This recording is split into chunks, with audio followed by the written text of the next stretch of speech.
Hi guys, welcome to Shikshatra. I hope you all are doing great. मेरा नाम है शौर्णा कर्मकर, मैं हूँ आप लोगों की साइंस टीचर। तो आज की क्लास में हम लोग पढ़ने वाले हैं मेटल एंड नॉन मेटल के बारे में। मेटल एंड नॉन मेटल के बारे में हम लोग को पूरा का पूरा जो चैप्टर है, पूरा चैप्टर आज की क्लास में हम लोग कंप्लीट करने वाले हैं। ठीक है, तो चलो guys, let's start the session. तो सबसे पहले तो है कि टॉपिक हम लोगों का कि हम लोग इस क्लास में क्या क्या चीजें पढ़ेंगे। हम लोग सबसे पहले पढ़ेंगे मेटल के बारे में, व्हाट इज मेटल। उसके बाद नॉन मेटल के बारे में, देन जो मेटल एंड नॉन मेटल की डिफरेंट जो प्रॉपर्टीज है, उसके जो फिजिकल प्रॉपर्टीज है एंड केमिकल प्रॉपर्टीज।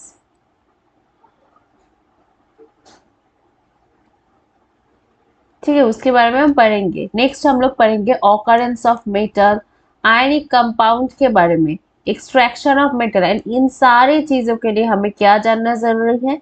हमें जरूरी है रिएक्टिविटी सीरीज, जो कि बहुत ही ज्यादा इंपॉर्टेंट है। नेक्स्ट है कोरोजन। लास्ट में हम लोग कोरोजन के बारे में पढ़ेंगे। ठीक है, तो चलो फटाफट चलते हैं हम लोग। तो सबसे पहले ना, मेटल एंड नॉन मेटल जानने से पहले हम जान लेते हैं कि मैटर क्या होता है। तो मैटर क्या होता है? मैटर which occupies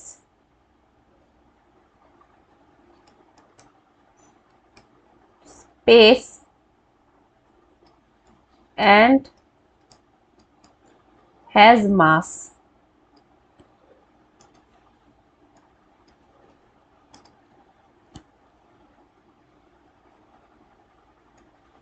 ठीक है, उसको क्या बोलेंगे हम लोग? उसको मैटर बोलेंगे। जैसे कि ये जो पेन देख रहे हो ना आप लोग, ये भी एक मैटर है। जो भी चीज है, आप अपने घर में अपनी बुक्स बुक्स देख रहे हो, आप घर में जो भी सारी चीजें हैं, सारी चीजें मैटर है। क्योंकि मैटर क्या है? मैटर जिसके मास है, खुद का मास है, और जो एक स्पेस ऑक्यूपाई करता है। ये जो पेन है, ये पेन अगर मैं यहाँ पर रख दूँ, ये क्या कर रहा है? ये एक स्पेस ऑक्यूपाई कर रहा है, तो इसीलिए एक मैटर है। अब मैटर को ना हम लोग दो तरीके से इसको हम लोग डिवाइड कर सकते हैं। तो सबसे पहले तो होगा प्योर सब्सटेंस।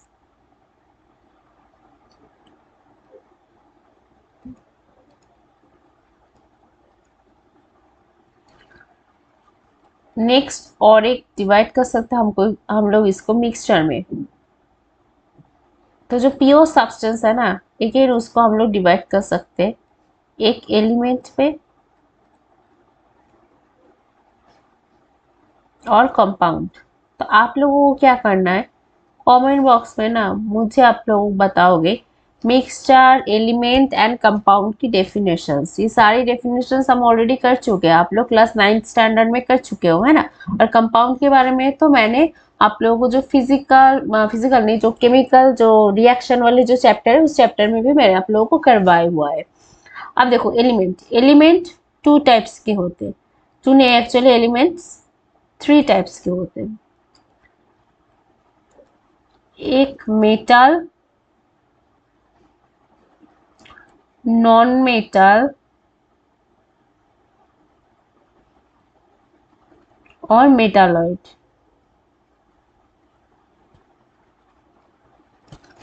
ठीक है, तो इसका मतलब ये है कि जो मैटर है, मैटर हम लोग दो टाइप में इसको डिवाइड करेंगे। एक है प्योर सब्सटेंस, एक है मिक्सचर।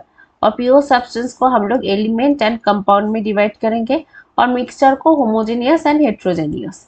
एंड ये एलिमेंट को ही हम लोग थ्री टाइप में डिवाइड कर सकते हैं। एक है metal, non metal and metalloid. That's why matter is important. पता है, यहाँ तक के जो सफर है मेटल नॉन मेटल तक के, तो ये ना बहुत सारे बच्चों को नहीं आता है।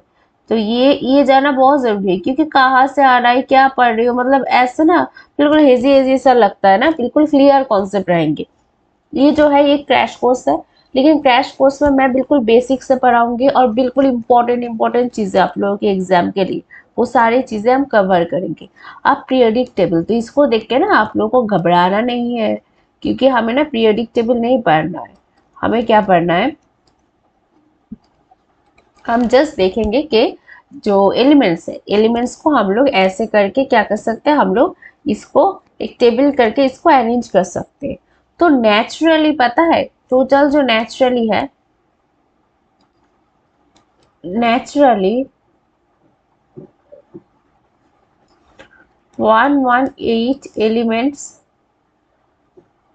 का खोज हम लोग कर पाए। देखो जो अर्थ है ना, वो अर्थ एकदम एलिमेंट्स का भंडार है। यहाँ पर बहुत सारे एलिमेंट्स मिलते हैं, लेकिन सारे एलिमेंट्स का खोज हम लोगों ने नहीं कर पाए। इसीलिए हमें क्या करना है, इसीलिए हमें थोड़ा सा देखना है कि कौन सा जो एलिमेंट्स है, वो एलिमेंट्स को हम लोगों ने खोज पाए, और उनमें से इतने एलिमेंट्स का नाम आप लोगों को पढ़ने की जरूरत नहीं है, लेकिन आप लोगों को पढ़ना है क्या क्या, कुछ important metal and non metal के बारे में इस चैप्टर में, ठीक है। और इनमें से हम लोगों को मिलता है 90 मेटल्स एंड 22 नॉन मेटल्स, और बाकी जो है फ्यू क्या है वह, फ्यू मेटालॉइड, ठीक है। तो यहाँ पर भी मैंने लिखा हुआ है। अब ना हम लोग देखेंगे मेटल। जब भी मेटल के बारे में हमें दिमाग में आता है, तो हमारा पिक्चर क्या आता है, पिक्चर आता है मेटल के बारे में। सोचो, आंख बंद करो तो पिक्चर आएगा गोल्ड की, सिल्वर की। तो गोल्ड सिल्वर दोनों ही क्या है, दोनों ही तो जनरली शाइनी है ना। और हमें क्या पता है कि जो मेटल है, वो मेटल क्या करता है, वो इलेक्ट्रिसिटी को एंड हीट को कंडक्ट करते हैं, ठीक है।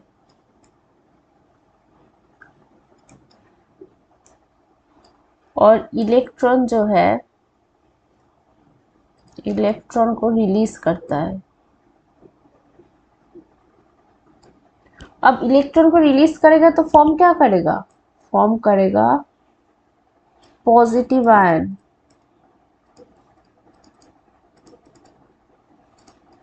ठीक है। और एग्जाम्पल क्या होगी सम मेटल्स के, एग्जाम्पल होगी एल्यूमिनियम,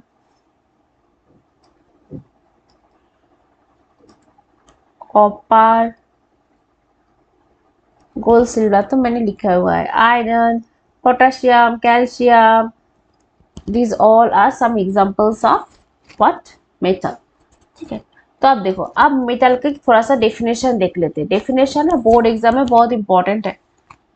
तो डेफिनेशन में क्या क्या पढ़ोगे आप लोग, कि an element that is typically shiny conducts heat and electricity and tends to lose electron to form positive ion. This is the definition of what metal, ठीक है। अब ना नॉन मेटल के बारे में हम लोग पढ़ेंगे। देखो नॉन मेटल का अगर सबसे ज्यादा तो एग्जाम्पल हम लोग के दिमाग में आता है, तो आता है कार्बन। और कार्बन में ही हमें क्या दिमाग में आता है, डायमंड याद आता है ना दिमाग में, कार्बन का एक फॉर्म डायमंड। तो डायमंड तो चमकती हुई है, तो क्या मैम मेटल की तरह नॉन मेटल भी चमकता हुआ है, तो नहीं। एक्चुअली डायमंड जो है ना, वो एक एक्सेप्शन है। Chemistry is all about exceptions, ठीक है। तो जो नॉन मेटल्स होते हैं, वो जनरली क्या होते हैं, टिपिकली वो डाल होते हैं।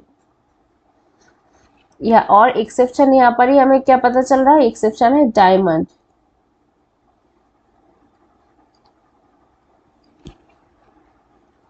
और देखो बिल्कुल उल्टा होगा, मेटल का उल्टा होगा, तो पुअर कंडक्टर ऑफ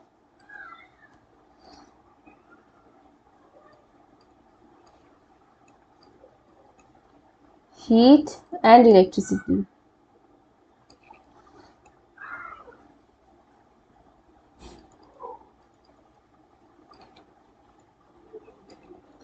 और gains electron to form negative ion.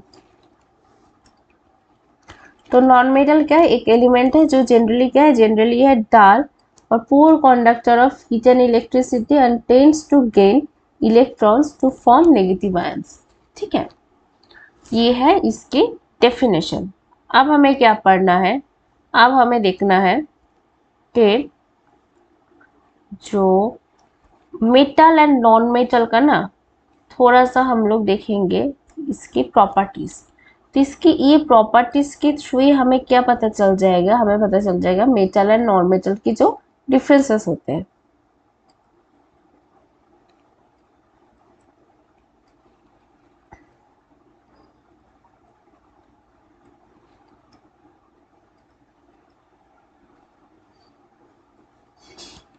अब देखो, जो कंडक्शन मेटल क्या है, मेटल गुड कंडक्टर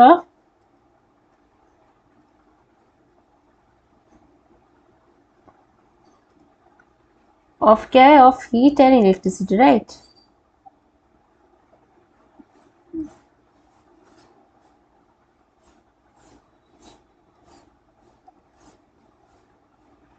और ये क्या है, ये poor conductor of heat and electricity है। अब डक्टिलिटी, डक्टिलिटी क्या होता है, जैसे कि सोचो कि कॉपर, कॉपर का जो वायर है, कॉपर को हम लोग क्या, उसको खींच के हम लोग वायर बना रहे विदाउट ब्रेकिंग इट। सो ये जो प्रॉपर्टी है इसको ही क्या बोलते हैं, इसको बोलते हैं डक्टिलिटी। और साथ ही साथ मेलिएबिलिटी के बारे में भी जान लो। तो मेलिएबिलिटी क्या होता है, जैसे कि आप लोगों ने देखे है ना एल्यूमिनियम शीट जो हम लोग रैप करते हैं, जो खाने खाने को रैप करते रखते हैं ना, खाना अच्छा रहे इसीलिए। और जो मिठाई में होता है ना, जो सिल्वर का जो शीट है ना, वो क्या है, वो एक प्रॉपर्टी है, मेलिएबिलिटी प्रॉपर्टी का एग्जांपल्स है। मतलब मेटल को हम लोग ना ऐसे क्या कर सकते हैं, उसको हम लोग रोल कर सकते हैं, ठीक है, रोल और इजीली हैमर कर सकते हैं into thin sheet without fracturing. तो डक्टिलिटी एंड मेलिएबिलिटी की डेफिनेशंस क्या होंगे, डक्टिलिटी मतलब the property of a metal to be drawn into thin wires without breaking. ठीक है, जैसे कि एग्जांपल क्या होगी, एग्जांपल होगी कॉपर। और एक जो प्रॉपर्टी है वो क्या है, वो है मेलिएबिलिटी, मतलब the property of a metal that easily be hammered और rolled into thin sheet without fracturing, जैसे कि एजी, सिल्वर, एल्यूमिनियम, एल।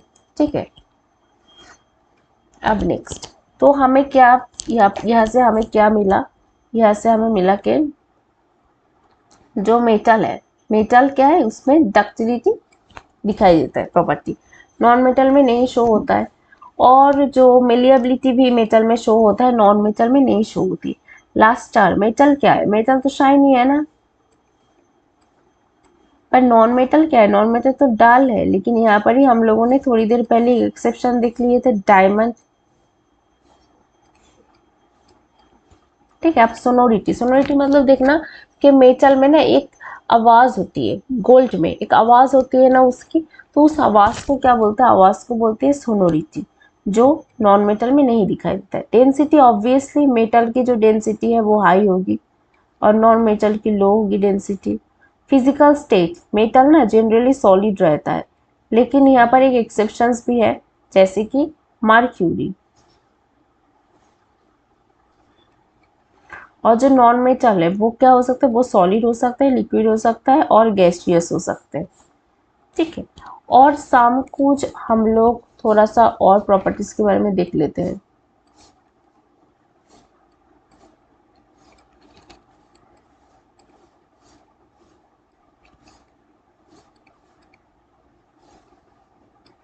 जैसे कि हार्डनेस, तो जो मेटल्स होते हैं ना वो हार्ड होते हैं मेटल्स। इसमें एक्सेप्शंस पता है क्या है, sodium, potassium, they are exceptions, क्योंकि सोडियम पोटेशियम को हम लोग नाइफ से काट कर सकते हैं उसको। और जो नॉन मेटल है वो क्या, वो हार्डनेस उसकी उतना ज़्यादा हार्डनेस ही नहीं होता है। और एक होगा जो melting and boiling point.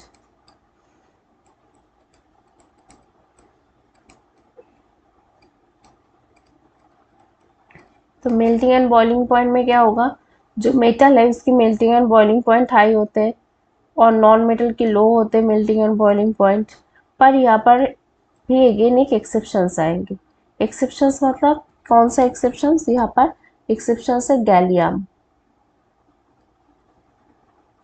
Gallium को ना पता है हाथ में ऐसे रखोगे तो ये मेल्ट हो जाएगा, ठीक है।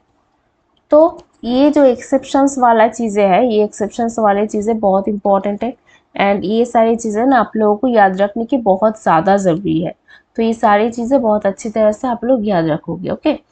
तो अब ना हम लोग यहाँ तक हम लोगों ने देख लिया जो मेटल एंड नॉन मेटल का जो कुछ जो फिजिकल जो प्रॉपर्टीज है, फिजिकल प्रॉपर्टीज के बारे में। अब ना हम लोग केमिकल प्रॉपर्टीज के बारे में देखेंगे। अब देखो मेटल एंड नॉन मेटल की कुछ केमिकल प्रॉपर्टीज, जैसे कि देखो जो मेटल्स है वो मेटल्स क्या करते हैं, वो मेटल ऑक्सीजन के साथ रिएक्ट करेंगे, ठीक है। ये तो आप लोगों को पता है कि ऑक्सीजन के साथ रिएक्ट करके वो क्या फॉर्म करते हैं, मेटल ऑक्साइड फॉर्म करते हैं। लेकिन अब हमें क्या देखना है, जो मेटल है वो मेटल वाटर के साथ रिएक्ट करके क्या फॉर्म करेगा, metal oxide plus hydrogen gas form करेगा। और जो मेटल ऑक्साइड्स वाटर में डिजोल्व होते हैं वो फर्दर मेटल हाइड्रोक्साइड फॉर्म करते हैं, ठीक है। इतना आप लोगों को याद रखना है। अब हम क्या पढ़ेंगे, अब हम पढ़ेंगे कुछ एग्जाम्पल्स। इस जो स्टेट है, इस स्टेटमेंट के कुछ एग्जाम्पल्स पढ़ेंगे और देखेंगे कि डिफरेंट डिफरेंट मेटल जो है डिफरेंट टाइप ऑफ वाटर, मतलब कोल्ड वाटर, हॉट वाटर और सम जैसे कि स्टीम के साथ रिएक्ट करते हैं। तो कौन सा जो मेटल्स है वो कौन सा बल्कि सिर्फ के वाटर के साथ रिएक्ट करते हैं वो हम देखेंगे। तो क्या क्या याद रखना है यहाँ पर, याद रखना है यहाँ पर क्या फॉर्मेशन क्या होगी, metal plus water, metal oxide plus hydrogen. और अगेन मेटल ऑक्साइड हाइड्रोजन के साथ जो मेटल ऑक्साइड वाटर में डिजोल्व होंगे, सॉल्यूबल होंगे, वो मेटल ऑक्साइड वाटर के साथ रिएक्ट करके क्या फॉर्म करेंगे, मेटल हाइड्रोक्साइड, ठीक है। तो अब देखो, अब कुछ मेटल्स जैसे कि पोटाशियम, पोटाशियम और सोडियम वो वायलेंट रिएक्ट करते किसके साथ, कोल्ड वाटर के साथ। क्या क्या चीजें याद रखने हैं, पोटाशियम सोडियम वायलेंटली और कोल्ड वाटर, ठीक है। तो आप देखो, अब पोटाशियम प्लस जो कोल्ड वाटर है, कोल्ड वाटर के साथ रिएक्ट करेगा KOH, पोटेशियम हाइड्रोक्साइड फॉर्म करेगा और H2 प्लस हीट एनर्जी, बहुत ज्यादा हीट एनर्जी। और ये जो रिएक्शन है ना, रिएक्शन बहुत ज्यादा जो एक्सोथर्मिक रिएक्शन है, ठीक है। एक्सोथर्मिक मतलब क्या है, जिसपे हीट प्रोड्यूस्ड होता है। हम लोगों ने पढ़े थे ना केमिकल रिएक्शन वाला चैप्टर में कि एक्सोथर्मिक मतलब बहुत ज्यादा हीट वहां पर क्या होगा, प्रोड्यूस्ड होगा, ठीक है। इतना ज्यादा हीट प्रोड्यूस्ड होगा कि जो हाइड्रोजन है वो हाइड्रोजन क्या करेगी, वो आग को पकड़ लेगी, आग को पकड़ लेगी तो क्या हो जाएगा, आग एकदम फैल जाएगा, ठीक। वैसा ही जो सोडियम है वो H2O के साथ रिएक्ट करके क्या फॉर्मेशन करेगी, NaOH plus H2 plus heat energy, ठीक है। लेकिन अब एक चीज देखना है, अब देखो कैल्शियम, कैल्शियम जो वाटर के साथ ना लेस वायलेंटली वो रिएक्ट करती है कोल्ड वाटर के साथ, ठीक है। वो उतना ज्यादा क्या नहीं करता है, वो उतना ज्यादा मतलब ऐसा इतना भी ज्यादा हीट वो इवॉल्व नहीं करेगा जो हाइड्रोजन गैस, जो आग है आग को पकड़ सकती है। तो यहाँ पर देखो कैल्शियम प्लस H2O, तो CaOH का होल ट्वाइस प्लस H2 यहाँ पर फॉर्मेशन हो रहा है। अब अगेन और एक चीज हमें देखना है कि जो एल्यूमिनियम है, एल्यूमिनियम आयरन जिंक, ये ना ही तो कोल्ड के साथ रिएक्ट करता है ना ही हॉट के साथ। ये किसके साथ रिएक्ट करता है, रिएक्ट करता है स्टीम के साथ, रिएक्ट करके मेटल ऑक्साइड और हाइड्रोजन फॉर्म करता है, ठीक है।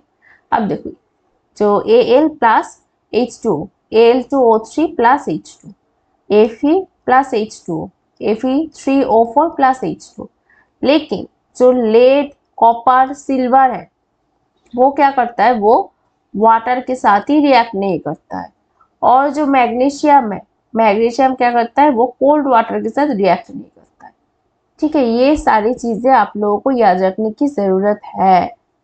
आप देखो, अब तो यहाँ पर हम लोग ना यहाँ पर ही लिख लेते हैं थोड़ा सा, क्या जो केमिकल रिएक्शन ऑफ वाटर लिखेंगे हम लोग, ठीक है। जैसे कि पोटाशियम,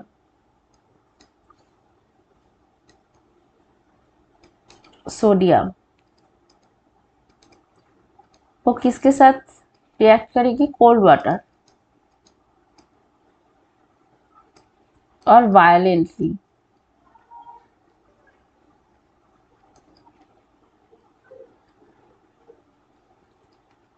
उसके बाद देखो जो कैल्शियम है, कैल्शियम कोल्ड वाटर के साथ रिएक्ट तो करेगी लेकिन यहाँ पर वायलेंटली नहीं।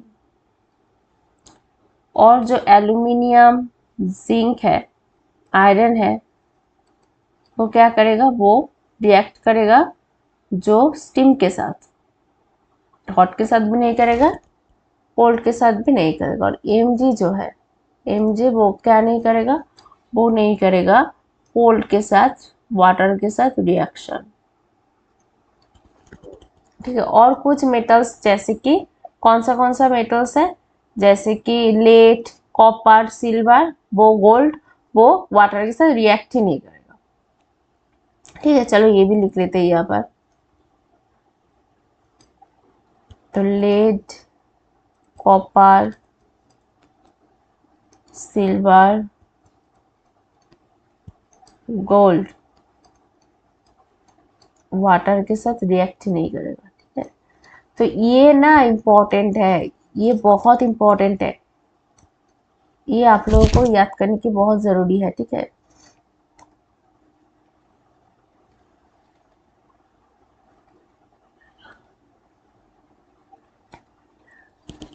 ओके। तो यहाँ तक होपफुली बिल्कुल क्लियर है आप लोगों का, कहीं पर भी कुछ भी डाउट आई होप नहीं है। अब हम लोग क्या करेंगे, अब हम लोग ना रिएक्टिविटी सीरीज देखेंगे कि रिएक्टिविटी सीरीज क्या होता है। रिएक्टिविटी सीरीज इतनी इंपॉर्टेंट क्यों है, क्योंकि याद है ना वो डिस्प्लेसमेंट रिएक्शन, डिस्प्लेसमेंट रिएक्शन में क्या हो रहा था कि किसी एक एलिमेंट दूसरा एलिमेंट को रिप्लेस कर रहा था, है ना।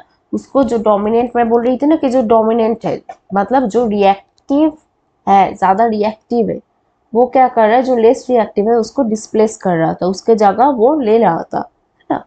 तो यहाँ पर हम लोगों को देखना है कि कौन सा जो रिएक्टिव है। अब रिएक्टिविटी सीरीज क्या होता है, रिएक्टिव जो एलिमेंट ज्यादा रिएक्टिव है उस पे बेस करके ना एक सीरीज बना रखा है, उसको ही बोलता है reactivity series.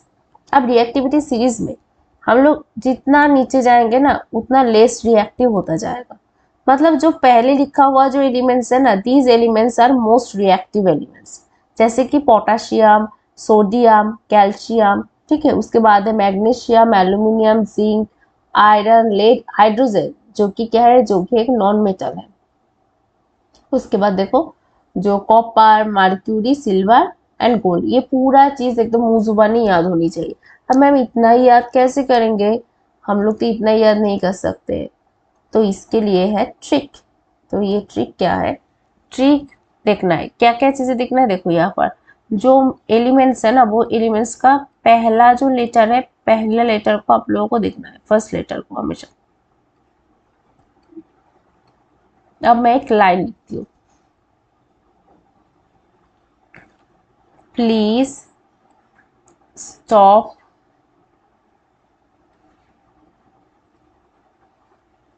calling me a zebra.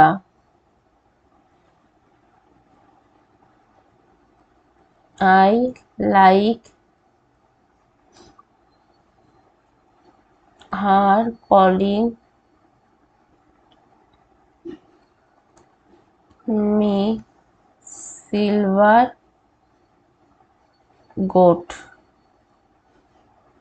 ठीक है, तो पी से देखो सोडियम, प्लीज से सोडियम, सॉरी प्लीज से पोटाशियम, पी से पी। ठीक है, प्लीज से पोटाशियम, ए से सोडियम, सी से कैल्शियम, एम से यहाँ पर देखो मैग्नीशियम, ए से यहाँ पर देखो जेब्रा, जेड से यहाँ पर, ए से यहाँ पर एल्यूमिनियम, जेड से यहाँ पर जेब्रा, आई से यहाँ पर आयरन, एल से यहाँ पर लेड, एच से यहाँ पर हाइड्रोजन, सी से यहाँ पर क्या आएगा कॉपर, एम से यहाँ पर आएगा मर्क्यूरी, एस से आएगा सिल्वर, जी से आएगा गोल्ड। ठीक है, तो यहाँ पर देखो, यहाँ पर कंफ्यूजन पता है आप लोगों को कहाँ पर होगी, कंफ्यूजन आप लोगों को होगी यहाँ पे,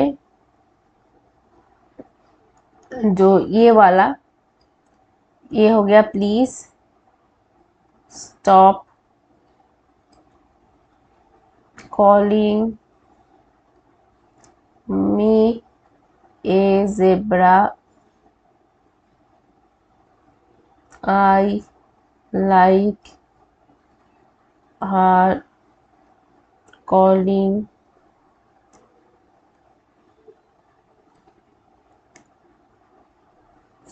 silver goat। ठीक है, तो यहाँ पर देखो, यहाँ पर ये जो एम है और यहाँ पर भी एम है, मतलब दोनों जगह पे मी है। तो क्या याद रखना है, जो पहले वाला, देखो हमेशा याद रखना है क्या, ए पहले आता है, यहाँ पर ई पहले आता है अल्फाबेटिक में, अल्फाबेट्स पे।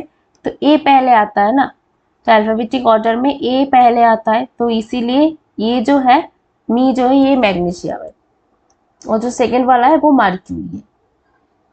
ठीक है, और नेक्स्ट देखो, नेक्स्ट जो कैल्शियम में भी वही है, ए पहले आता है, यहाँ पर ओ पहले आता है, ऑब्वियसली ए आता है, इसीलिए ये जो सी है, ये जो कॉलिंग है, ये कॉलिंग है कैल्शियम की, और ये जो कॉलिंग है ये है कॉपर की।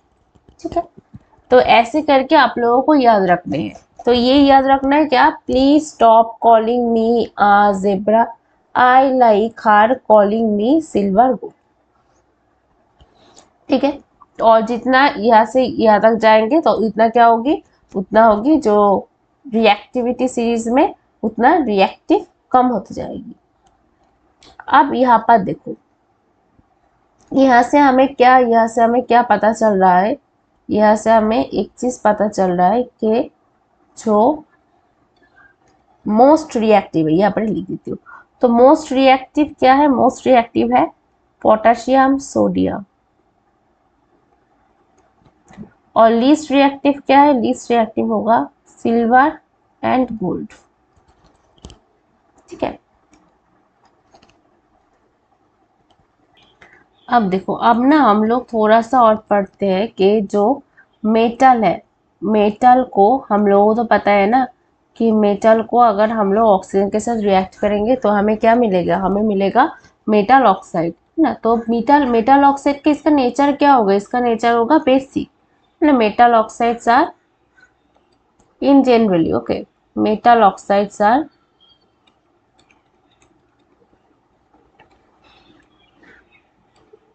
basic in nature।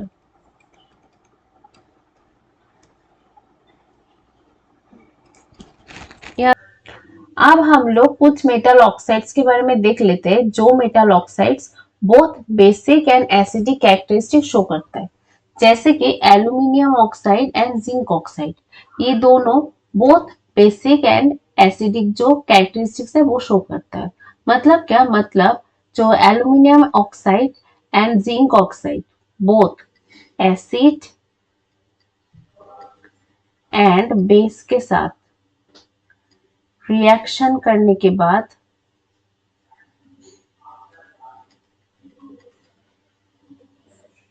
Salt plus water form करता है कि metal oxide, salt plus water. ठीक है, तो ये ऐसे ऑक्साइड्स को बोलते हैं एम्फोटेरिक ऑक्साइड्स, जो both basic and acidic characteristic show करता है। जैसे कि देखो, aluminium forms aluminium oxide Al plus O2, ऐसे करके Al2O3 फॉर्मेशन हो गया एल्यूमिनियम ऑक्साइड। तो Al2O3 प्लस 6HCl, तो यहाँ पर फॉर्मेशन होगा सॉल्ट की AlCl3 प्लस वाटर की। अगेन Al2O3 NaOH जो कि एक बेस है, उसके साथ रिएक्शन करने के बाद सोडियम एल्यूमिनेट NaAlO2 जो कि एक सॉल्ट फॉर्मेशन करेगा और वाटर का फॉर्मेशन होगा। तो देखेंगे कि मेटल डाइल्यूट जो एसिड है उसके साथ रिएक्ट करके क्या फॉर्म करता है कि सॉल्ट प्लस हाइड्रोजन यहाँ पर फॉर्म करेगा। ठीक है, अब ना हमेशा वो सॉल्ट प्लस हाइड्रोजन नहीं फॉर्म करेगा, कहाँ पर फॉर्म नहीं करेगा, यहाँ पर आ रहा है exception, chemistry is all about exception. जैसे कि नाइट्रिक एसिड, नाइट्रिक जो हाइड्रोजन गैस है ना, वो मतलब इवॉल्व नहीं होता है कब? जब मेटल रिएक्ट करता है नाइट्रिक एसिड के साथ। क्यों? क्योंकि जो नाइट्रिक एसिड है ना बहुत हाईली वो स्ट्रॉन्ग वो ऑक्सीडाइजिंग एजेंट है। तो ऑक्सीडाइजिंग एजेंट है तो वो क्या करेगा, वो H2O सामने है, सामने पड़ा है H2, तो H2 जब सामने पड़ा है तो H2 को क्या फॉर्म करेगा, H2 को ओ वो बना देगा वाटर में, कन्वर्ट कर देगा वाटर में, और खुद क्या हो जाएगा, खुद रिड्यूस्ड हो जाएगा किस पे, नाइट्रोजन ऑक्साइड, जैसे कि N2O NO NO2। ठीक है, तो यहाँ पर देखो क्या हो रहा है, यहाँ पर देखना है कि सबसे पहले देखो जनरली क्या होता है, metal plus dilute acid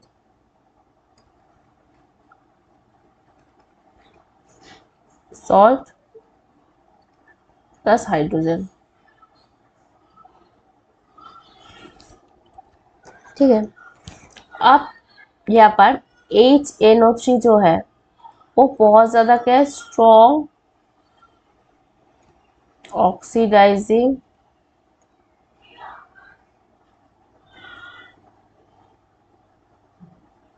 agent है।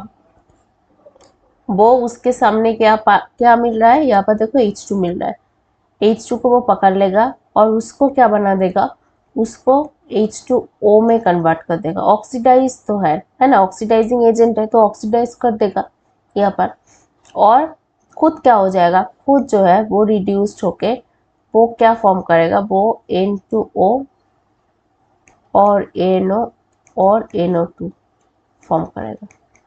ठीक है, पर जो मैग्नीशियम है और मैंगानीज है वो दोनों क्या कर सकते हैं, वेरी डाइल्यूट HNO3 के साथ रिएक्ट करना है करके H2 gas, very dilute is important.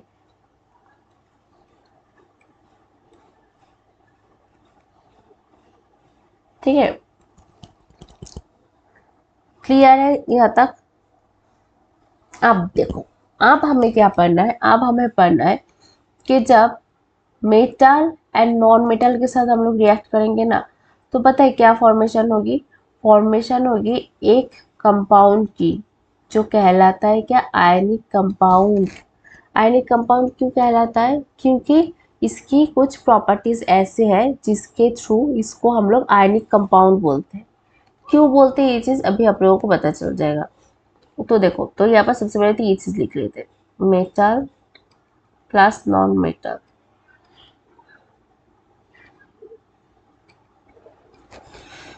Ionic compound.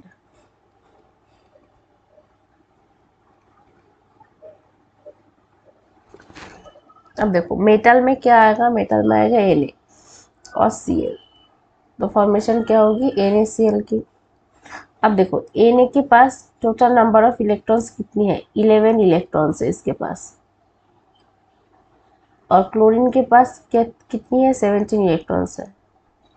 अब देखो इसको अगर हम लोग ऐसे देखेंगे तो इसके पहली ऑर्बिट में आएगी 2, उसके बाद क्या आएगा 8, उसके बाद आएगा 1, और यहाँ पर देखो इसकी पहली ऑर्बिट में आएगा 2, इसको आएगा 8, 8 प्लस 2 मतलब 10, उसके बाद बाकी रहेगा 7। तो देखो यहाँ पर लास्ट ऑर्बिट में Na के पास लास्ट ऑर्बिट में कितना इलेक्ट्रॉन्स है, 1, और यहाँ पर लास्ट ऑर्बिट में कितना इलेक्ट्रॉन्स है, 7 इलेक्ट्रॉन्स है ना। तो यहाँ पर देखो ये 1 इलेक्ट्रॉन अगर ये 7 इलेक्ट्रॉन जिसके पास है मतलब Cl को अगर ये दे देगा तो इसका फॉर्मेशन ये नहीं हो जाएगा। अब ये ऐसा फॉर्मेशन क्यों करेगा, क्योंकि ये खुद क्या चाहेगा, हर एक जो एलिमेंट है, हर एक एलिमेंट क्या चाहता है कि उसके लास्ट ऑर्बिट में एक, और कुछ कुछ एलिमेंट्स चाहता है उसके लास्ट ऑर्बिट में 2 इलेक्ट्रॉन्स हुए, है ना, ये चाहता है ना, क्योंकि इसको क्या चाहिए, इसको तो एकदम स्टैटिक फॉर्म में जाना है। हर एक इंसान को क्या चाहिए, हर एक इंसान और हर एक चीज को उसको एकदम रिलैक्स्ड होना है ना, तो उसको भी तो वही होना है ना, वो तो थोड़ा ही ना चाहेगा कि मैं इसके साथ उसके साथ जाके एक्टिव मतलब केमिकल रिएक्शन करवाऊँ, नहीं चाहेगा ना वो। तो इसीलिए उसको क्या है ना, होना है, उसको रिलैक्स्ड होना है। इसीलिए देखो यहाँ पर 2 and 8 जब जब एक इलेक्ट्रॉन को दे देगा तो ये क्या फॉर्मेशन होगा, ये पॉजिटिव फॉर्मेशन हो जाएगा ना, इसका पॉजिटिव आयन मतलब कैटायन में ये फॉर्म्ड हो जाएगा। और ये क्या करेगा, Cl को जब एक इलेक्ट्रॉन देगा तो ये नेगेटिव मतलब एनायन फॉर्मेशन करेगा। अब यहाँ पर बीच में क्या स्टेट आ गया, तो फिर Na plus plus Cl minus, तो Na plus plus Cl minus form होके क्या बनाएगी अब NaCl।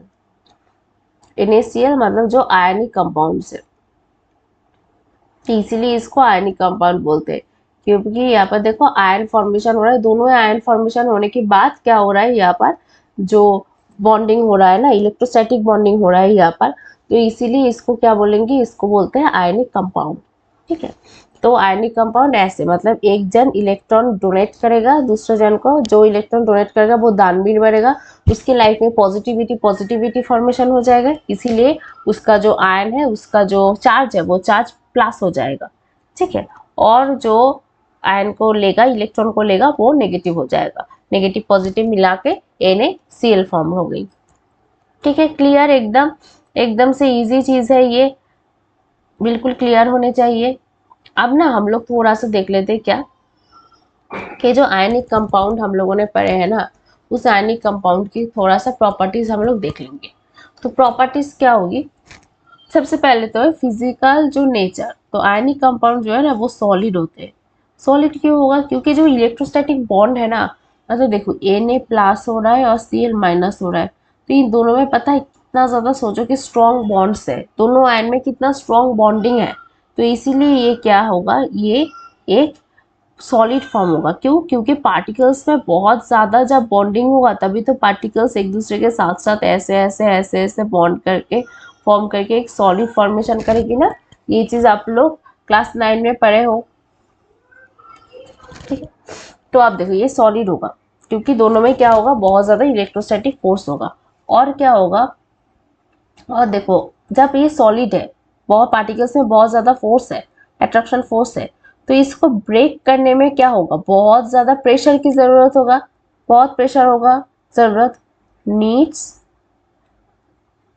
हाई प्रेशर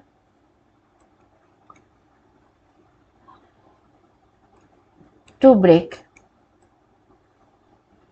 और ब्रिटल भी होगा।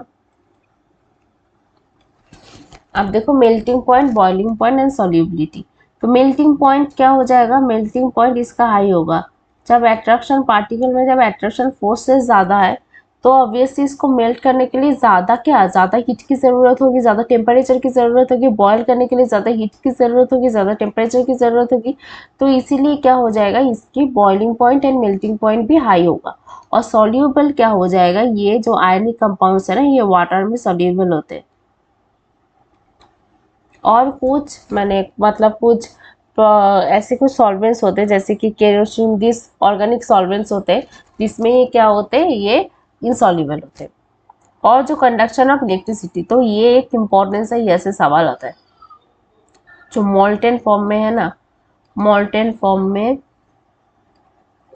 क्या होता है, इलेक्ट्रिसिटी को कंडक्ट कर सकते हैं। क्यों मोल्टेन फॉर्म में क्यों इलेक्ट्रिसिटी को कंडक्ट कर सकते हैं, सोचो कि ये जो आयनिक कंपाउंड है ये तो सॉलिड में रहते हैं ना, सॉलिड में है, तो बीच में बहुत पार्टिकल्स के बीच में बहुत ज्यादा फोर्स है, तो यहाँ पर तो इलेक्ट्रॉन्स आएगा ही नहीं ना, इलेक्ट्रॉन्स मूव ही नहीं करेगा। अगर इलेक्ट्रॉन्स नहीं मूव करेगा तो इलेक्ट्रिसिटी कैसे कंडक्ट होगी, without electrons electricity can not be conducted. ठीक है, तो ये चीज आप लोग करंट, जो करंट वाले जो चैप्टर है उस चैप्टर में बहुत अच्छी तरह से पढ़ोगे। ठीक है, क्लियर है यहाँ तक बिल्कुल। तो अब देखो, तो अब ना हम लोग थोड़ा सा देख लेते हैं कि हम लोग इसको कैसे प्रेजेंट कैसे करेंगे बोर्ड एग्जाम में, because presentation is very much important in your board exam. Without presentation ना नहीं होने वाला है, अच्छे मार्क्स नहीं आने वाले, presentation is very much important. अब देखो जो फिजिकल नेचर है आयनिक कंपाउंड का, फिजिकल नेचर क्या है, सॉलिड है and somewhat hard because of the strong force of attraction between positive and negative ion. Positive और नेगेटिव आयन का जो स्ट्रॉन्ग अट्रैक्शन है, इसीलिए ये क्या है, ये बहुत ज्यादा स्ट्रॉन्ग फोर्स है इसमें।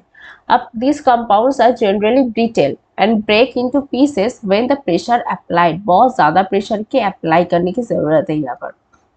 और देखो जो मेल्टिंग एंड बॉइलिंग पॉइंट भी हाई होने वाले हैं, क्योंकि क्या, क्योंकि बहुत ज्यादा इलेक्ट्रोस्टैटिक फोर्स जो है ऑपोजिटली चार्ज्ड आयंस में वो बहुत ज्यादा है, इसीलिए। सॉल्युबिलिटी, जो electrovalent compounds are soluble in water, water में सॉल्युबल है, और इनसॉल्युबल कहाँ पर है, इनसॉल्युबल सॉल्वेंट्स जैसे कि केरोसिन, पेट्रोल, जिसमें इनसॉल्युबल है, ये इनसॉल्युबल है। ठीक है, और कंडक्शन ऑफ इलेक्ट्रिसिटी, तो कंडक्शन ऑफ इलेक्ट्रिसिटी कब होगा? जब सॉलिड होगा, ये चीज याद रखना है।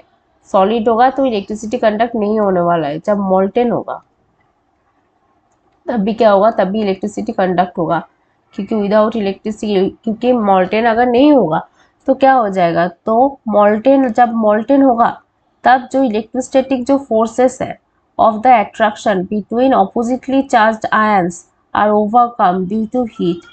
This is thus the ion move freely and conduct electricity. इसका मतलब कुछ समझ में आया? मतलब देखो, जब इन नॉर्मल टेम्परेचर कैसा रहता है? सॉलिड रहता है ना, ionic compound, solid and rigid, तब तो कोई भी फ्री आयंस नहीं है, तो नहीं होगा, इलेक्ट्रिसिटी कंडक्ट नहीं होगा। लेकिन जब मॉल्टेन स्टेट पे होगा, तो जब मॉल्टेन स्टेट पे होगा तब क्या हो जाएगा? तब जो इलेक्ट्रोस्टैटिक फोर्स है, अट्रैक्शन फोर्स है ऑपोजिटली चार्ज्ड पार्टिकल्स में,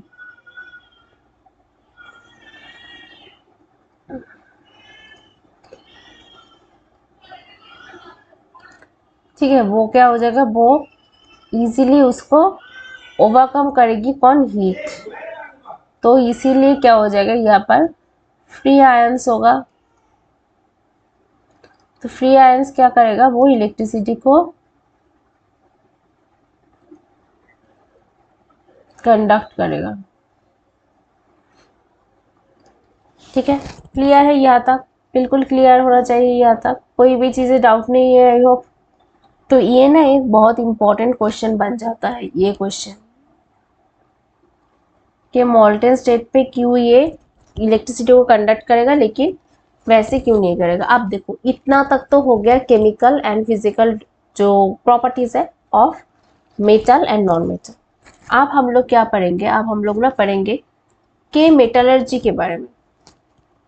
ठीक है, तो मेटलर्जी क्या होता है? मेटलर्जी मतलब एक science and technology of processing metal and alloys. अब देखो, अब मेटल्स क्या होते हैं? मेटल्स तो हम लोगों ने पढ़े, नॉन मेटल्स भी पढ़े। अब हम लोग क्या पढ़ेंगे? अब हम लोग पढ़ेंगे मिनरल्स के बारे में। अब देखो, मिनरल्स के बारे में अगर हम लोग देखेंगे, मिनरल्स क्या होता है? एक्चुअली ये इनऑर्गेनिक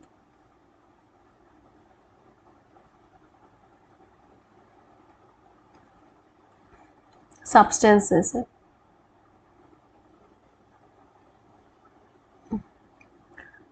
जो अर्थ क्रस्ट पे मिलते हैं और जिसमें स्पेसिफिक कॉम्पोजिशन एंड स्ट्रक्चर होते हैं। ठीक है, ये है minerals. So what is minerals? Actually आप लोगों को याद रखना है यहाँ पे naturally occurring some organic, inorganic some substances. ठीक है, ये चीज आप लोगों को जस्ट याद रखना है यहाँ पे। अब और क्या होते हैं? और है, सोचो ये मिनरल्स है and this will be the ore. मतलब और मिनरल्स में ही एक, मतलब और एक टाइप ऑफ मिनरल्स है जहाँ पे क्या होता है? जहाँ पे बहुत ज्यादा अमाउंट ऑफ मेटल्स मिलते हैं। ठीक है, तो नेचुरली ऑकरिंग रॉक और mineral deposit containing economically valuable metals. और एक्सट्रैक्शन ऑफ मेटल क्या? देखो, अब तो ओर तो हमें मिल गया, ओर से हमें प्योर मेटल को तो एक्सट्रैक्ट करना पड़ेगा ना, different techniques and different various process procedure के थ्रू। तो ये प्रोसेस को ही क्या बोलते हैं? प्रोसेस को बोलते हैं extracting of metal. And refining क्या? मेटल तो मिल गया, मेटल को तो रिफाइनिंग भी करना पड़ेगा। क्यों? क्योंकि बहुत सारी इम्प्योरिटीज रहेगा ना, बहुत देर तक, इतने सारे सालों तक ये मिट्टी में है, तो बहुत सारी इम्प्योरिटीज होगा।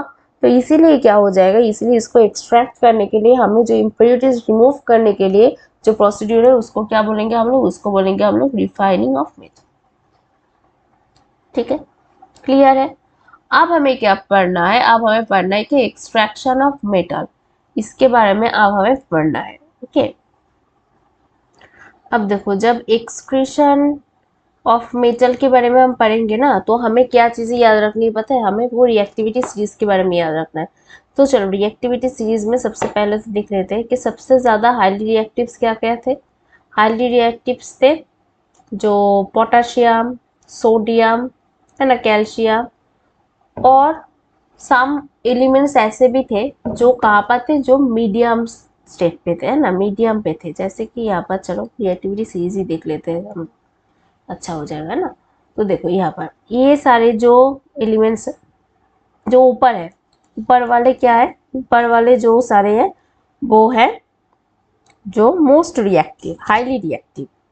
बीच में जो है ना ये वाले, ये क्या है, ये है मीडियम, मीडियम रिएक्टिव।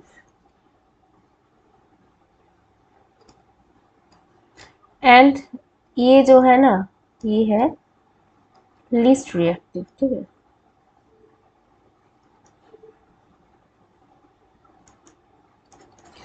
अब तो हमें एक चीज देखना है अब कि हम लोग according to the reactivity series metals को 3 टाइप में हम लोग डिवाइड कर सकते हैं। एक क्या है, एक है हाईली रिएक्टिव,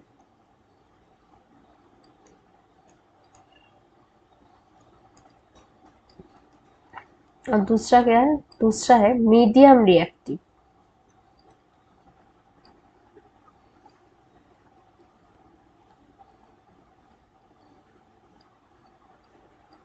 और एक क्या है, और एक है लीस्ट रिएक्टिव।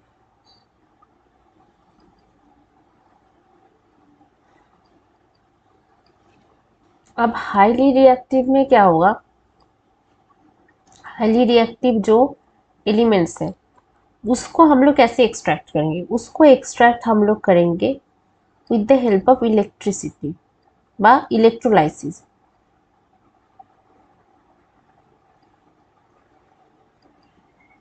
ठीक है।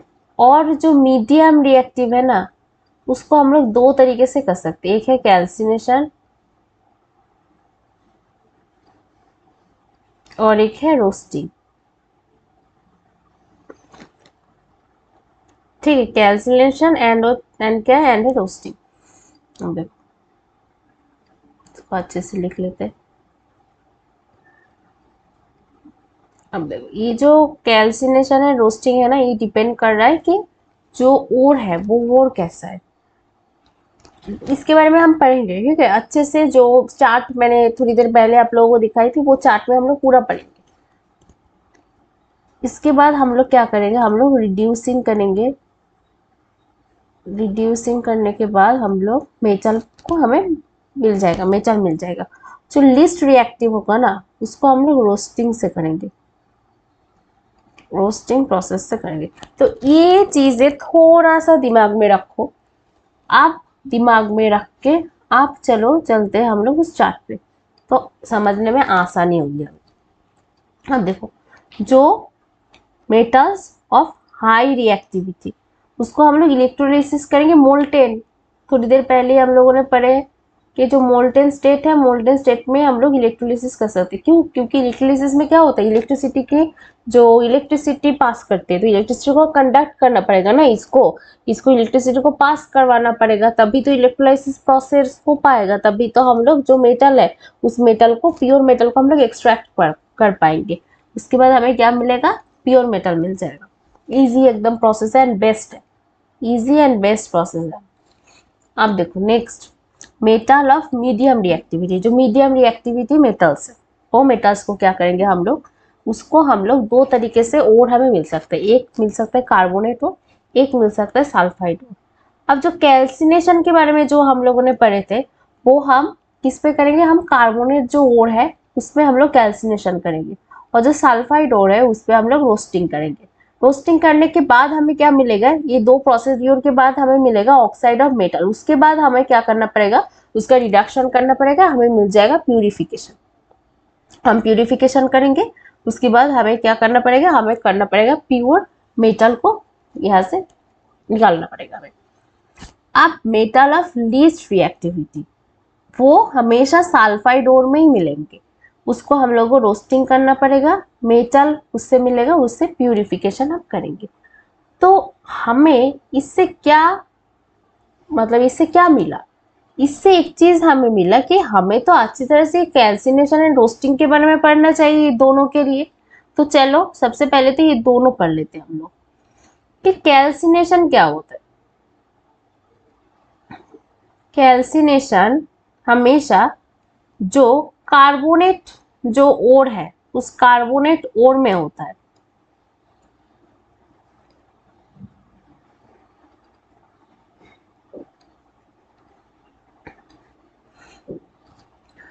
और जो रोस्टिंग है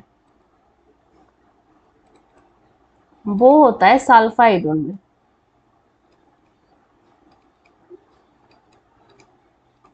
ठीक है, अब जो कार्बोनेट ओर है ना उसको हम लोग क्या करेंगे, हीट देंगे विदाउट एयर और ऑक्सीजन। और जो सल्फाइड ओर है उसको भी हम लोग हीट देंगे विथ एयर और ऑक्सीजन। अब इसको याद कैसे रखना है, याद कुछ भी नहीं रखना है। देखो कार्बोनेट के पास तो ऑक्सीजन है ऑलरेडी, तो इसको और ऑक्सीजन देके हम लोग क्या करेंगे, इसीलिए इसको हम लोग विदाउट ऑक्सीजन इस पे हम लोग हीट करेंगे सल्फाइड। ठीक है, इस पे बेचारे के पास नहीं है ऑक्सीजन, इसलिए इसको क्या करेंगे, इसको हम लोग ऑक्सीजन के थ्रू हम लोग क्या करेंगे, इसको हम लोग हीट करेंगे। ठीक, तो जब भी सल्फाइड ओ दिखाई देगा तब भी हम लोग रोस्टिंग कर देंगे। देखो जो लीस्ट रिएक्टिविटी है उसको सल्फाइड होता है, इसलिए उसको हम लोग रोस्टिंग कर दिया। क्लियर है। अब हम लोग देख लेते हैं कि इलेक्ट्रोलाइसिस प्रोसेस के थ्रू हम लोग एक्चुअल में करेंगे कैसे। तो इलेक्ट्रोलाइसिस जो प्रोसेस है ना उसके थ्रू हमें क्या करना है, देखो हम लोग क्या लेंगे, NaCl को लेंगे। तो ऑब्वियसली मॉल्टेन और एक्वस सॉल्यूशन में NaCl को हम लोग लेंगे। लेने के बाद क्या हो रहा है, यहाँ पर देखो फॉर्मेशन क्या होगी, Na+Cl-, ये याद रखना। अब इलेक्ट्रोलाइसिस प्रोसेस को करने के लिए हमें क्या क्या चीज़ें ज़रूरत है, हमें ज़रूरत है एक बैटरी की। बैटरी की जो पॉजिटिव साइड है इसको हम लोग ऐसे करके एक जो एनोड है, ठीक है, एनोड में हम लोग इसको अटैच कर देंगे और नेगेटिव साइड को जिस पे हम लोग अटैच करेंगे उसको हम लोग कैथोड बोलेंगे। अब क्या होगा, जो एनोड है, ठीक है, उसमें क्या रिएक्शन होगी और कैथोड में क्या रिएक्शन होगी, ये चीज हमें देखना है। अब देखो चलो, एनोड, एनोड का रिएक्शन क्या होगा, 2Cl- इससे क्या होगा, Cl2 + 2 इलेक्ट्रॉन माइनस। और कैथोड में इसमें क्या होगा, Na+ इलेक्ट्रॉन माइनस, Na होगा। तो अब ये चीज याद कैसे रखना है कि कौन कहाँ पर जाएगा, देखो Cl कहाँ पर जाएगा, Cl जा रहा है यहाँ पर एनोड पे। क्यों जाएगा Cl एनोड पे, अब Cl इसलिए एनोड पे जाएगा क्योंकि ये जो एनोड है, एनोड के साथ बैटरी की पॉजिटिव साइड अटैच्ड है ना। अब पॉजिटिव तो जो पॉजिटिव है वो बुलाएगी नेगेटिव को, तो नेगेटिव मतलब Cl- है, नेगेटिव चला जाएगा पॉजिटिव के पास। ठीक है, अगेन जो Na+ है वो पॉजिटिव है, वो चला जाएगा कैथोड के पास, क्योंकि कैथोड में क्या है, कैथोड में बैटरी की नेगेटिव जो चार्ज जो पार्ट है वो पार्ट अटैच्ड है। ठीक है, तो इसको याद कैसे रखना है पता है, देखो कैटायन मतलब क्या, पॉजिटिव, तो कैटायन का C और कैथोड का C, एनायन का A और एनोड का A। तो हमेशा याद क्या रखना है, जो एनोड है, एनोड में कौन जाएगा, एनायंस जाएंगे, और जो कैथोड है, कैथोड में क्या, कैटायन जाएगा। ठीक है, ऐसे करके याद रखना है, ये बहुत इजी है, ये थोड़ा सा याद रखने का चीज है, बस याद हो जाएगा ये। आप ना हमें अब ये चीज थोड़ा सा और थोड़ा सा जान लो कि मतलब ये हम लोगों ने क्या कर रहा है, ये याद रखने की जरूरत है भाई। तो ऐसा ना हो कि ऐसे पढ़ते ही जा रहे हो, पता ही नहीं चले कि क्या कर रहे हैं हम लोग। हम लोग जो हाई रिएक्टिव मेटल है उसको हम लोग कैसे एक्सट्रैक्ट करेंगे वो चीज हम लोग देख रहे हैं। तो यहाँ से हम लोग किसको एक्सट्रैक्ट करें, यहाँ से हम लोग Na को एक्सट्रैक्ट करेंगे। ठीक है। अब हम लोग देखेंगे कैसे हम लोग जो लो रिएक्टिव जो मेटल्स है उसको हम लोग कैसे एक्सट्रैक्ट कर पाएंगे। अब देखो कैसे हम लोग इसको एक्सट्रैक्ट कर पाएंगे। सम लो जो रिएक्टिव जो मेटल्स है, वो लो रिएक्टिव मेटल्स किस पे कैसे ओर पे रहेगा, सल्फाइड। सल्फाइड ओर है तो इसको क्या करना पड़ेगा, रोस्टिंग। ये याद रखते हुए चलो, कनेक्ट करते हुए जाओ ना तो याद हो जाएगा। तो देखो मार्क्यूरी, अब मार्क्यूरी जो है वो सल्फाइड पे रहेगा, सल्फाइड ओर पे, ठीक है। उसको क्या बोलेंगे, उसको सिनेबार बोलेंगे, इंपॉर्टेंट है। अब ये जो है इसको H2S को अब हम लोग with the help of oxygen क्या करेंगे, हीट करेंगे। मतलब प्रोसीड्यूर कौन सा प्रोसीड्यूर है, ये रोस्टिंग प्रोसीड्यूर है। अब हीट किया हम लोगों ने, हीट करने पर हमें क्या मिला, हमें ऑक्साइड मिला, उसके साथ SO2 मिला। अब देखो ये जो ऑक्साइड मिला ना, इसको अगेन हम लोग हीट करेंगे। हीट करने के बाद हमें Hg मिलेगा। ये प्रोसेस क्या है, ये प्रोसेस है रिडक्शन। तो याद है ना, ऑक्सीडेशन के बाद रिडक्शन, मतलब रोस्टिंग के बाद क्या हो रहा था, रिडक्शन हो रहा था ना। तो रिड्यूसिंग ये प्रोसेस है, यहाँ पर ऑक्सीजन मिल जाएगा। एक सिमिलरली जो कॉपर है, कॉपर के साथ भी ऐसा है, लेकिन कॉपर वाला जो रिएक्शन है, रिएक्शन ज्यादा इंपॉर्टेंट है। क्यों है, ये चीज देखोगे आप लोग अभी। ये जो प्रोसेस है ये तो रोस्टिंग प्रोसेस है, same as the mercury. Cu2S उसके साथ 3O2 का रिएक्शन करेंगे, मतलब हीट करेंगे रोस्टिंग प्रोसेस के थ्रू, तो हमें ऑक्साइड मिल जाएगा यहाँ पर, NSO2 मिलेगा। अब ये जो ऑक्साइड है ना, इसके साथ हम लोग क्या रिएक्शन करेंगे, C2S। C2S हम लोग रिएक्शन करेंगे। रिएक्शन करने के बाद हमें Cu मिलेगा, NSO2। यहाँ पर जो C2S आया ना, that's why it is important. ठीक है, ठीक है, क्लियर। सो यहाँ पर देखो Cu2S आके क्या हो रहा है, यहाँ पर फॉर्म हो रहा है, यहाँ पर आफ्टर रिडक्शन कर रहे हैं वो, यहाँ पर फॉर्म हो रहा है Cu। ठीक है, Cu2S प्लस Cu2O, तो यहाँ पर फॉर्म हो रहा है Cu। अब देखो, अब यहाँ पर तो हम लोगों को फॉर्मेशन हम लोग एक्सट्रैक्ट कर लिया, किसको, कॉपर को, Cu को। अब हम लोग क्या करेंगे, अब यहाँ पर ना हम लोग रिफाइनिंग करेंगे। रिफाइनिंग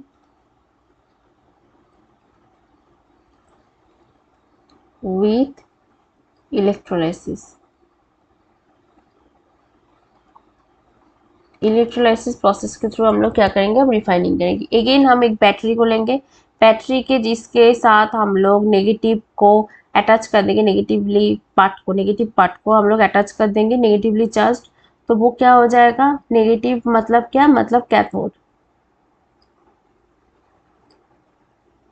और पॉजिटिव चार्ज मतलब एनोड। अब क्या करेंगे, ये जो कैथोड है ना, इसको हम लोग प्योर कॉपर लेंगे, प्योर कॉपर लेंगे एज कैथोड। और यहाँ पर जो इम्प्योर जो कॉपर है उसको हम लोग लेंगे एनोड पे। और जो कॉपर सल्फेट है वो क्या करेंगे, वो हम लोग सॉल्यूशन लेंगे। आप जो सारे जो कॉपर्स है,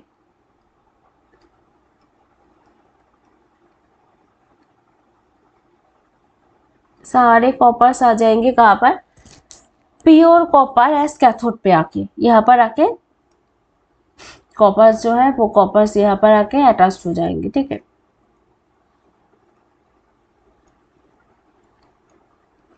और जो इनसॉल्यूबल जो इम्प्योरिटीज है वो यहाँ पर आके डिपॉजिट हो जाएगा एनोड के नीचे। इसको क्या बोलेंगे हम लोग, इसको बोलेंगे एनोड मड। ये एनोड मड इम्पोर्टेंट है। तो ये क्या है, इनसॉल्यूबल है। इनसॉल्यूबल लिखना है, बहुत सारे बच्चे इसको ना, मतलब आप लोग एक एक जो इम्पोर्टेंट चीज़ है ना उसको एकदम अंडरलाइन कर करके पढ़ोगे, क्योंकि एक एक इम्पोर्टेंट चीज़ में आप लोगों की एक एक नंबर्स है। आप यहाँ तक तो बिल्कुल क्लियर है कि इसी तरह से हम लोग क्या कर सकते हैं, किसी एक लो रिएक्टिव जो एलिमेंट जैसे कि कॉपर को हम लोग ऐसी तरह से उसको फर्स्ट एक्सट्रैक्ट करेंगे सल्फाइडोज से, रोस्टिंग करने के बाद, रिड्यूसिंग करने के बाद उसको क्या करेंगे, हम लोग एक्सट्रैक्ट करेंगे। उसके बाद हम लोग उसको रिफाइनिंग करेंगे with the help of electrolysis. अब पढ़ना है कोरोजन के बारे में। अब देखो कोरोजन एंड रस्टिंग के बीच में पता है क्या डिफरेंस है। रस्टिंग जो है वो भी एक कोरोजन है टाइप ऑफ, लेकिन रस्टिंग सिर्फ दिखाई देता है किस पे, आयरन पे। अब देखो अब कोरोजन क्या होता है, जैसे कि ये एक पिक्चर है, यहाँ पर देखो क्या हो रहा है, यहाँ पर आयरन है, वो आयरन बहुत दिन तक एयर में रहते रहते क्या हो रहा है, ये नेचर में रहते रहते बाहर एनवायरनमेंट में ये एकदम देखो रस्टी रस्टी कलर हो रहा है ना यहाँ पर, तो इसको ही क्या बोलेंगे, इसको बोलेंगे रस्टिंग, और इसको बोलेंगे हम लोग कोरोजन। अब कोरोजन क्या होता है, कोरोजन एक ग्रेजुअल चीज़ है जो धीरे धीरे होता है, जो धीरे धीरे क्या हो जाता है, डैमेज हो जाता है मेटल, उस प्रोसेस को बोलते हैं हम लोग क्या, कोरोजन। जैसे कि देखो कोरोजन के लिए क्या चीज़ें पता है इंपॉर्टेंट है, O2 प्लस H2, मतलब oxygen and moisture is very much important. किसी एक पार्टिकल की, किसी एक चीज़ की ऑक्सीजन और H2O के बीच में अगर एब्सेंस हो गया तो ही कोरोजन नहीं होगा। जैसे कि देखो Fe के साथ O2 प्लस H2O, इसके रिएक्शन करवा दिया तो FeOH का होल थ्राइस हो गया, मतलब हाइड्रेटेड आयरन ऑक्साइड फॉर्मेशन हो गया। तो ये क्या होगा, ये एग्जांपल ऑफ कोरोजन है, ठीक है। जैसे कि देखो सी यू के साथ हम लोग क्या करेंगे, कार्बन डाइऑक्साइड लेंगे और हम लोग क्या लेंगे, और हम लोग वाटर लेंगे। तो कार्बन डाइऑक्साइड और वाटर के साथ सी जो है वो नेचुरली जो एनवायरनमेंट में कार्बन डाइऑक्साइड और वाटर के साथ रिएक्ट करके क्या फॉर्म करता है, ये कॉपर कार्बोनेट फॉर्म करता है, जो क्या होता है, जो ब्लूइश ग्रीन कलर में होता है। और Ag के साथ ये H2S प्लस O2 रिएक्शन करने के बाद सिल्वर सल्फाइड फॉर्म करता है, जो ब्लैक इन कलर होते हैं, ठीक है। ये क्या है, ये कोरोजन के एग्जाम्पल्स है। अब कोरोजन में मैंने क्या बताया, यहाँ पर किसी एक पार्टिकल O2 और H2O के बीच में किसी भी एक का H2O, ठीक है, अगर एब्सेंस हो गया तो कोरोजन नहीं होगा। ये एक एक्टिविटी के थ्रू आप लोगों के बुक्स में है, तो ये भी हम लोग देख लेते हैं एक बार। तो क्या होता है देखो, यहाँ पर जो ए जो है, ए में क्या है, ए में एयर भी है और वाटर भी है, इसीलिए आफ्टर सम डेज यहाँ पर देखो रास्टी आयरन नील्स यहाँ पर हो गया, जो आयरन नील्स है वो उसमें रास्टिंग हो गया। अब बी में देखो, बी में क्या है, बी में हम लोगों ने एक आयरन नील तो लिया, उसमें वाटर भी डाल दिया। अब ऊपर देखो, ऊपर लेयर ऑफ ऑयल लिया। अब लेयर ऑफ ऑयल क्यों लिया, क्योंकि यहाँ पर हम लोग क्या नहीं दे रहे, यहाँ पर हम लोग एयर को रोक रहे हैं। यहाँ पर अब जब ऑयल का जब लेयर होगा तो यहाँ पर कैसे एयर इसको वेट करके कैसे यहाँ पर आएगा, नहीं आ पाएगा ना। तो इसीलिए क्या हो रहा है यहाँ पर इन केस ऑफ बी पे क्या हो रहा है, एब्सेंस ऑफ एयर है, एयर का एब्सेंस है, मतलब ऑक्सीजन का एब्सेंस है। तो देखो, तो आफ्टर सम डेज क्या हो रहा है, देख रहे हैं कि ये जो मतलब इसको है, और इसको ना जो वाटर में भी क्या होता है, वाटर में भी सॉल्यूबल, कुछ सॉल्यूबल ये होता है ना, O2 होता है वाटर में। तो इसलिए इसको भी क्या करेंगे, इसको बॉइल्ड करके लेंगे। तो बॉइल्ड वाटर में क्या हो जाएगा, बॉइल्ड करके लेंगे तो वाटर में वो जो O2 होगा, O2 डिजॉल्व जो O2 है वो बाहर निकल जाएगा। तो ये जो बी है, बी वाला जो टेस्ट ट्यूब है, वो टेस्ट ट्यूब बिल्कुल एयर उसमें नहीं है। तो in absence of air after some days क्या हो जाएगा, देखेंगे कि यहाँ पर जो आयरन नेल्स है उसमें रस्टिंग नहीं हो रहा है, इसमें रस्टिंग नहीं हो रहा है। लेकिन इन केस ऑफ सी में देखो, यहाँ पर हम लोगों ने क्या किया, इन से सी में है एब्सेंस ऑफ वाटर।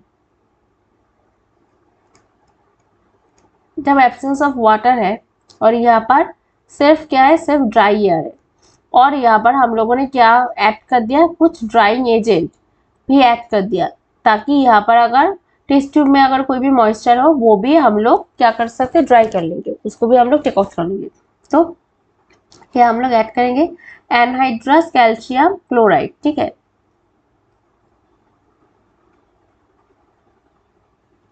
कैल्शियम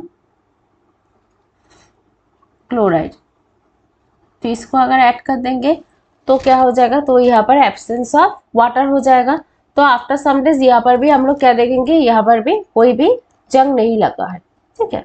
तो इससे क्या साबित होता है, इससे प्रूफ होता है कि oxygen and both oxygen and water are important, most important part, important thing for क्या, for corrosion। अब ये कोरोजन से हम लोग कैसे बच पाएंगे, प्रिवेंशन क्या होगा कोरोजन से। प्रिवेंशन में होगा पेंटिंग कर सकते, ऑयलिंग कर सकते, greasing, galvanizing, chrome plating, anodizing और मेकिंग ऑफ एलॉयज। तो यहाँ पर ये जो पेंटिंग है, ऑयलिंग, ग्रीजिंग, ये तो इम्पोर्टेंट है ही और ये बहुत आसान भी है, ये तो आप लोगों को पता ही है। पर यहाँ पर देखो ये गैल्वेनाइजेशन, गैल्वेनाइजेशन क्या होता है, यहाँ पर पता है क्या होता है, जिंक का कोटिंग होता है। जैसे कि देखो यहाँ पर a method of protecting steel and iron from rusting by coating them with a thin layer of zinc. The galvanized article is protected against rusting even if the zinc coating is broken. अगर zinc coating broken भी हो जाएगा तब भी क्या हो जाए, तब भी ये जो आयरन एंड जो स्टील है वो तब भी वो प्रोटेक्टेड रहेगी। तो यहाँ पर क्या इंपॉर्टेंट है, जिंक याद रखना है, या बस जिंक का कोटिंग किया जाता है गैल्वेनाइजेशन में, बस इतने याद रखना है। और क्रोम प्लेटिंग क्या होता है, क्रोम प्लेटिंग में देखो क्रोम से क्या, क्रोमियम। तो यहाँ पर क्या होता है, a process that involves electroplating a thin layer of chromium onto metal object. Anodizing में देखो an electric process for producing thick oxide coating usually on aluminium. Anodizing में एल्यूमिनियम ही यूज होता है, एल्यूमिनियम में ही होता है, ठीक है, एनोडाइजिंग। अब मेकिंग एलॉयज, तो मेकिंग एलॉयज पता है क्या, एलॉय एक होमोजेनियस है,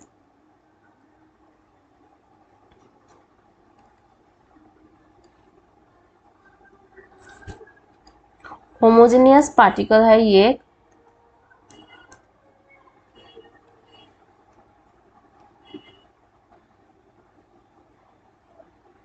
होमोजेनस है, ठीक है। और क्या है, और ये कैसे बनता, कैसे, मेटल है, मेटल के साथ कोई दो और एक और उससे ज्यादा मेटल और नॉन मेटल, अगर हम लोग ऐड कर देंगे, मिक्स कर देंगे तो क्या फॉर्म होगा, फॉर्म होगा एलॉय की, ठीक है। जैसे कि brass, this is an example of alloy.